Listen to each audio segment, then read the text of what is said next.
Well, good morning, everyone. I'm out here in my little workbench area, and I thought today I would do a little work on this Guild guitar here.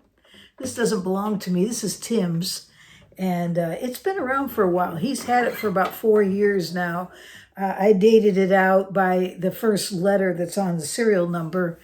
These guitars that are made in China, they're lettered, and you can associate the letter with the year. This one associates with 2021. It's a G. So anyways, so it's been around for about 4 years now, and it's in terrible need of, actually it needs a setup. First of all, the strings are super high.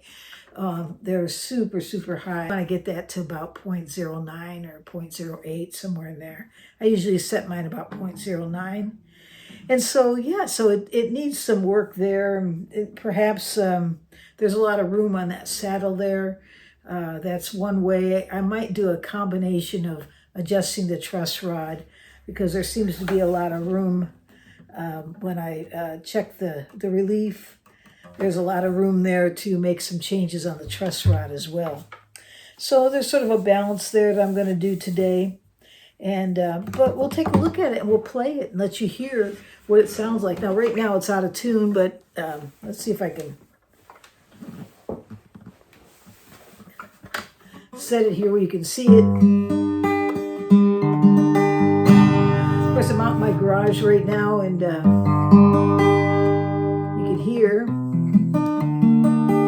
It sounds pretty nice. It's a dreadnought. It has a solid top. That's a solid Sitka top. And if you look at the backs here, this back is laminated, but it's striped ebony. That's a beautiful piece of wood there. It's a side, back and side, same striped ebony. Paul Ferro on the neck, in terms of the fingerboard and the bridge.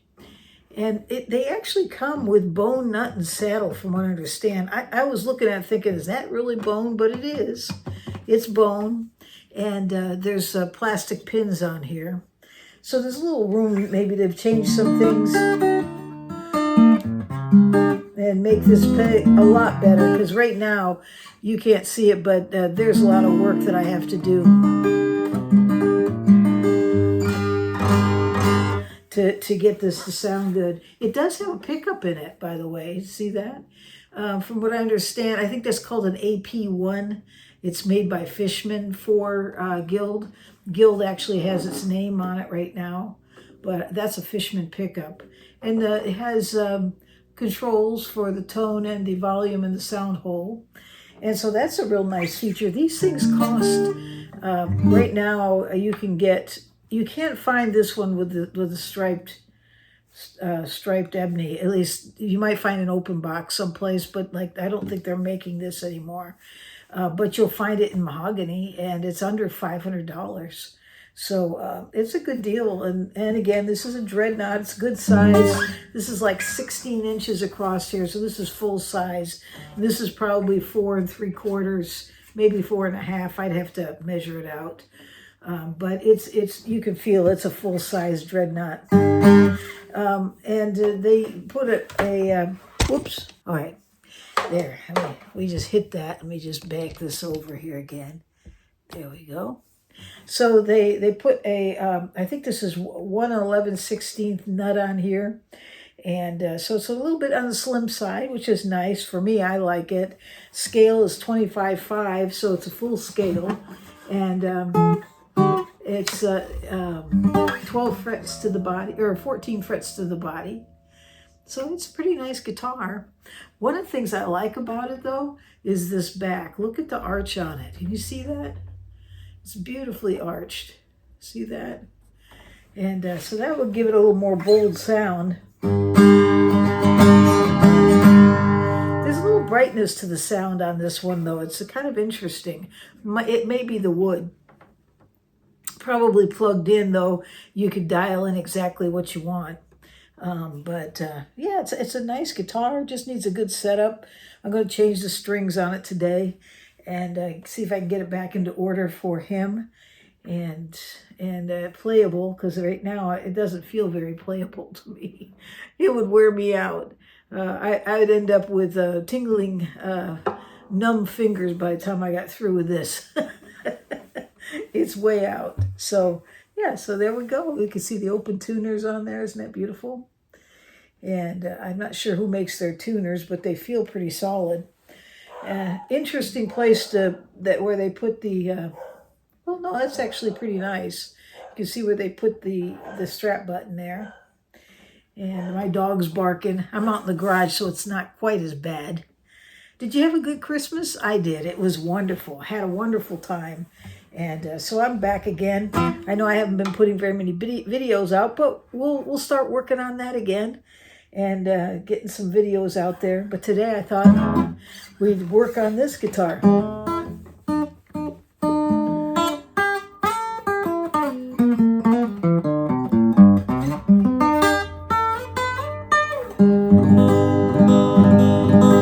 Yeah, it sounds a little dead to me right now. It sort of drops. You know, you play it. I'm not playing with a pick right now. Let's see if I have a pick in my pocket. Oh yeah, I've got one of my picks. This is one of the lighter ones. And it's interesting with picks how they all sound so different. In fact, I noticed just even how you hold the pick and how tight you hold the pick can actually change the tone. It's really kind of interesting, but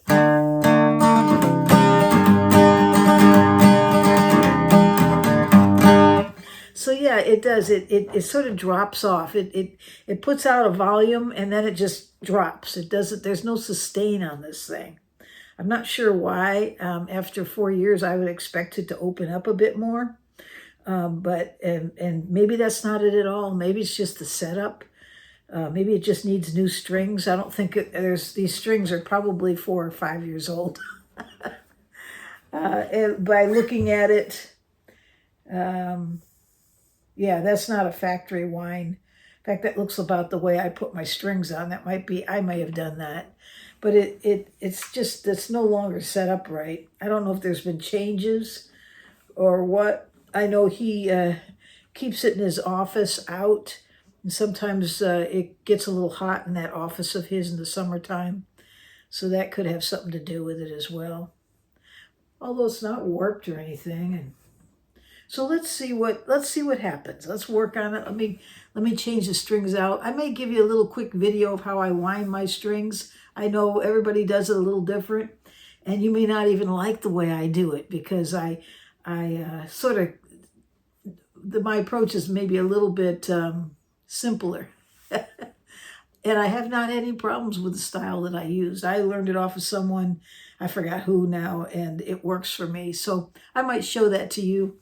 And anyways, it's here we go. Let's take a look at this guitar. We'll set it up, clean it up, put new strings on it. I might, if I have pins that fit, that are ebony or perhaps some other material besides plastic, I might change those out. If that's bone there, so I don't think. I'm going to check to see if it's a nice flat surface though, because you know that could have something to do with it if this is not flat against the cut inside this bridge. So we'll see why it's doing that. Yeah, it's beautifully bound. It's pretty amazing that you can get a guitar. I know they're made in China. Says it's designed in California, made in China. And so they do a good job. Beautiful work. The workmanship is on the outside is nice.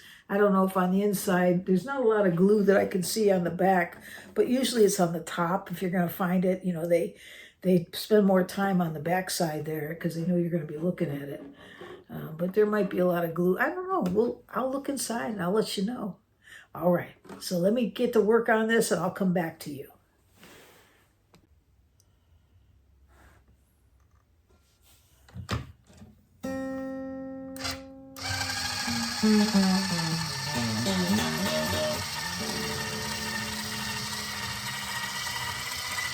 little dusty.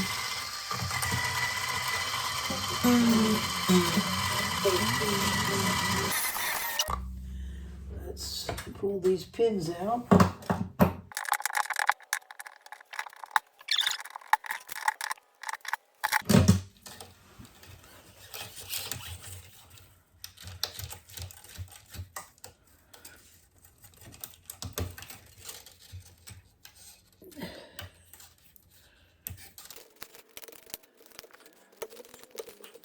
There we go. All right, now I'm going to wind this up. I have a little bucket I keep these in. I don't like it just to go out into the landfill, so a bird doesn't pick it up. Okay, I'm going to look down in here. I just want to look inside and see what it looks like. Actually, that looks very clean. You can see it's got some scallop. There's the date, 10/21. At least I think that's what that says. There we go. Yeah, those braces look nice. Mahogany. Maybe that's some other type of wood. I don't know. But that looks like a mahogany bridge plate. You see the pickup coming in. That's the pickup wire coming in to go under the saddle for the piezo. And the scallop bracing. And let's see what the sides look like.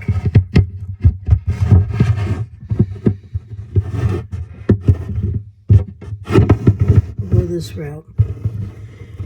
Yeah. Here. There's the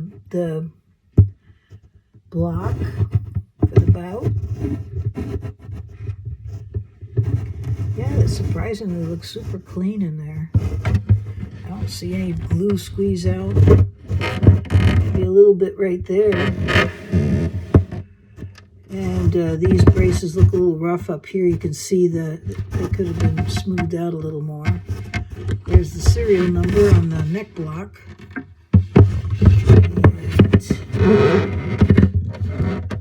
Yeah, so that's the inside.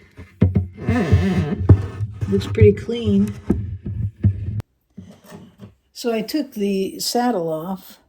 You can see it's compensated here. That would be where the B string goes. And this looks like somebody drew the radius on it. That's not something I did, so I'm not sure why that's like that. But obviously somebody took a pen and went over it. And then when I look at this base part here, it's not flat. I can even feel it. It's very rough. So I'm thinking, maybe just flattening that out just a little bit is going to help. Because I'm not sure who did this work. I don't think I would have done that. That doesn't look like me at all. Nor does that pen mark. So, okay. So let me clean this up. And I'm going to kind of create a smoother surface here so that what is on, what lays down onto the piezo is a little flatter. That might help transfer the sound a little more because right now it's just sort of dropping. I checked the nut on this and it seems to be cut right. Everything's cut nicely on it.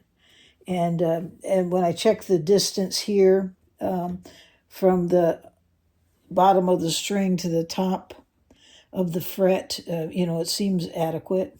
I mean, it seems low enough, so I'm not going to touch that. So let's just clean this up, and then we're going to clean the guitar up, and we're going to put elixirs on.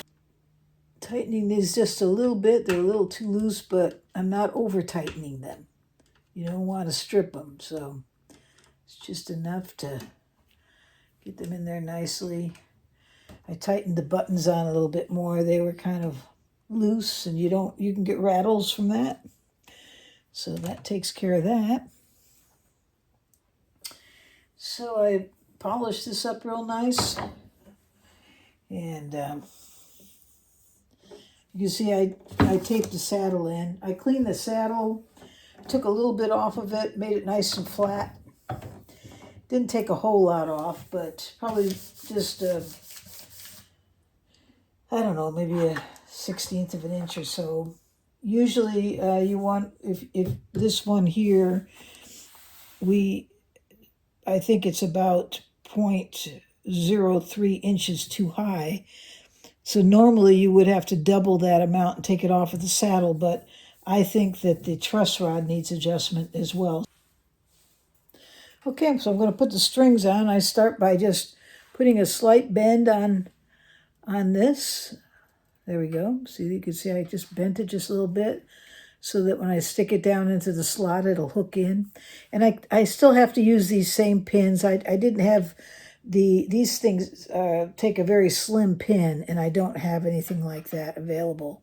So I'm going to put these back in, and let's see what happens. So I'm on the string 5. This is a 42 gauge elixir. I'm going to bend the end just a little bit. And we'll come down here and stick it in the bridge pin hole. Bring my pin in there. Once I do, I like to tug on it. Just tug a little back and forth a little bit to make sure it's seated in there well, which it is. We're going to come up here and stick this in, if I can. And I'm going to put the last one on here. Using the same method, we'll bend it a little bit. Right here. Get my last pin here. Stick it in the slot. Slide it down with the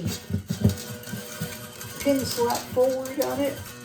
Plug it into place. There we go. Okay.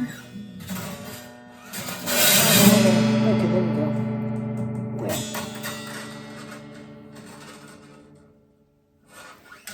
Okay, so I'm going to tug it forward here so it doesn't come out. And we're going to put it into the slot. There it goes. And slide this forward. There it goes. Make sure it's in the nut slot. I'm measuring just a little bit past tuner number 5. Sliding that back. And then I'm going to go around. That piece goes under. This comes from the outside in. And then I'll start my wind. And where's this? There we go. And I want this to be up, bent up. There we go. So that's going to go over it. There we go.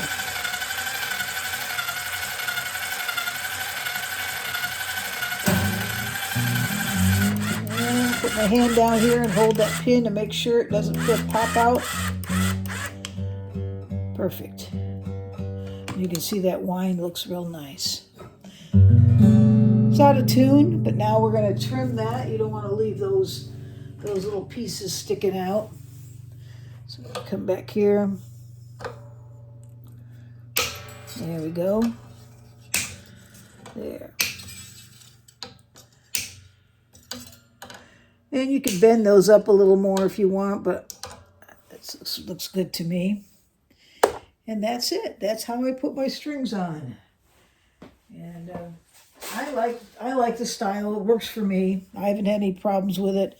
I know some people have other ways to wind and wrap this end so that it pins underneath the underneath the wrap a little better. But I found this works just fine.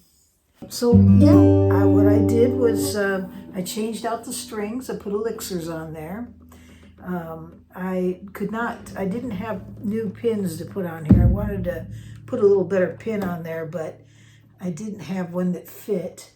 So I just left it because those are nice and tight.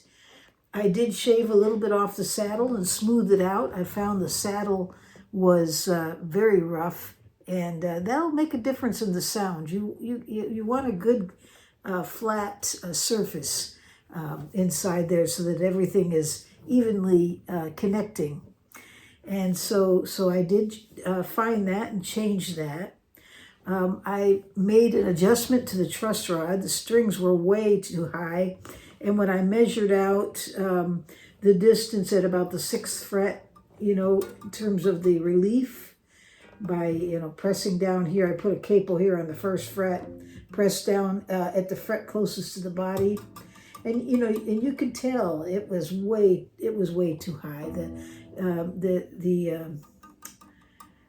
It was bowed forward. So I brought that back quite a bit. I probably changed it about maybe a half of a turn on the truss rod. And it actually adjusted it, brought it right into where it should go. I could feel it was loose too. It was like it was not even tightened in place. So I just brought it forward, turned it to the right, which bowed it back a little bit more. And there's still room. I could still go back a little more, but when I measured this, it's exactly where I want it to be now. This is 0.09 from the bottom of the string to the top of the 12th fret. It measures out 0.09 inch on the low E and 0.08 on the high E. And it sounds much better. You can hear it. I do have it plugged in. It's using its Fishman Sonocore, and it's going out to the bows. I don't have any effects on it. There might be a little reverb on the bows, set up internally in it. But as far as basically, I'm just going through an LR Baggs venue where I could actually dial, made just a few adjustments on the high end, backed it down a little bit. Nothing more really. I'm just amplifying the sound, and you can hear the sustain is back. Did you hear that?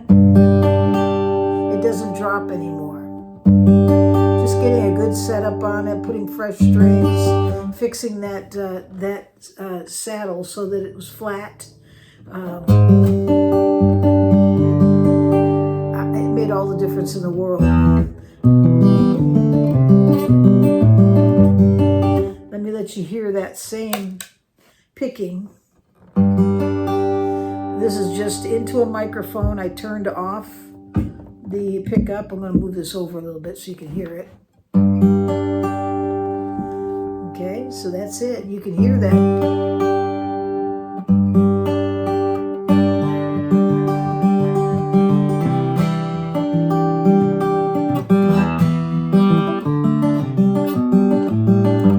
Little buzz there, that was me. Sloppy playing.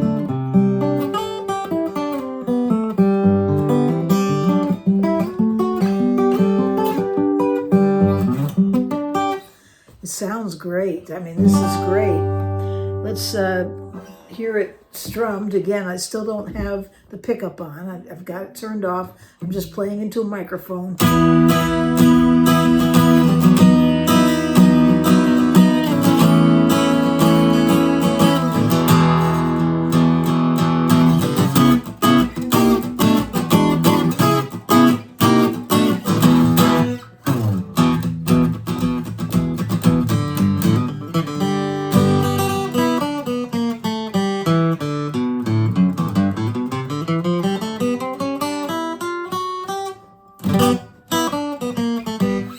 So let's turn this back on.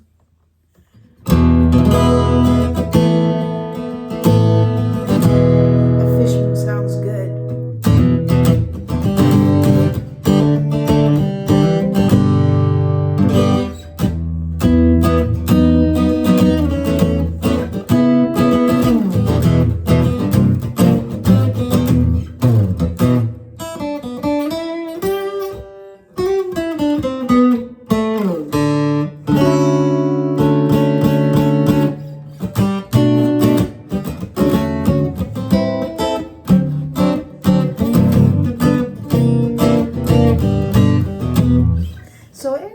I think it sounds great, and sounds a whole lot better than what it did. So this is a dreadnought that cost about $500.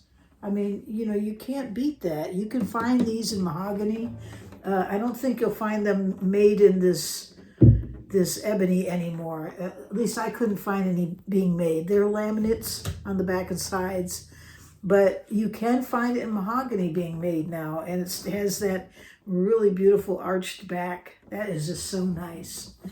I measured it again. This is just the bout is just a little bit under 16 inches. It's like 15 3/4, and then the depth on this is 4 3/4. So it's standard for a dreadnought.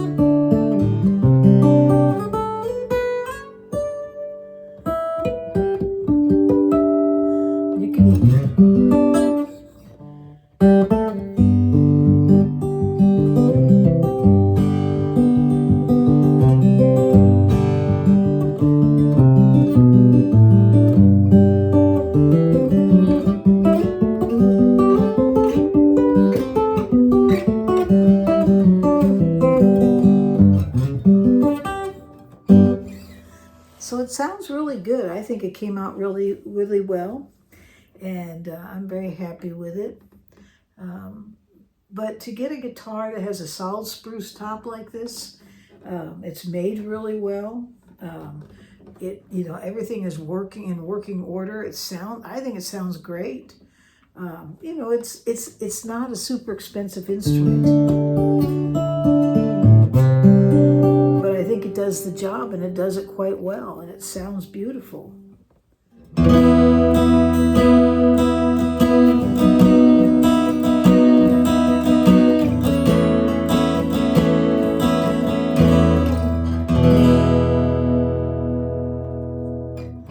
So here you have it. This is the Guild D260 Deluxe, and has the electronics in it from Sonocore. Made in 2021, still playing strong. I think it sounds great. The fresh strings, changing the setup, I think made a difference in the sound. It has much more sustain. So I'm going to leave it right there. And I do have a Zoom call coming up. I'm going to be posting the dates and time for my members, so be watching for that. And I hope you all have a wonderful New Year's celebration, and hope you have a great day or night wherever you are in this world.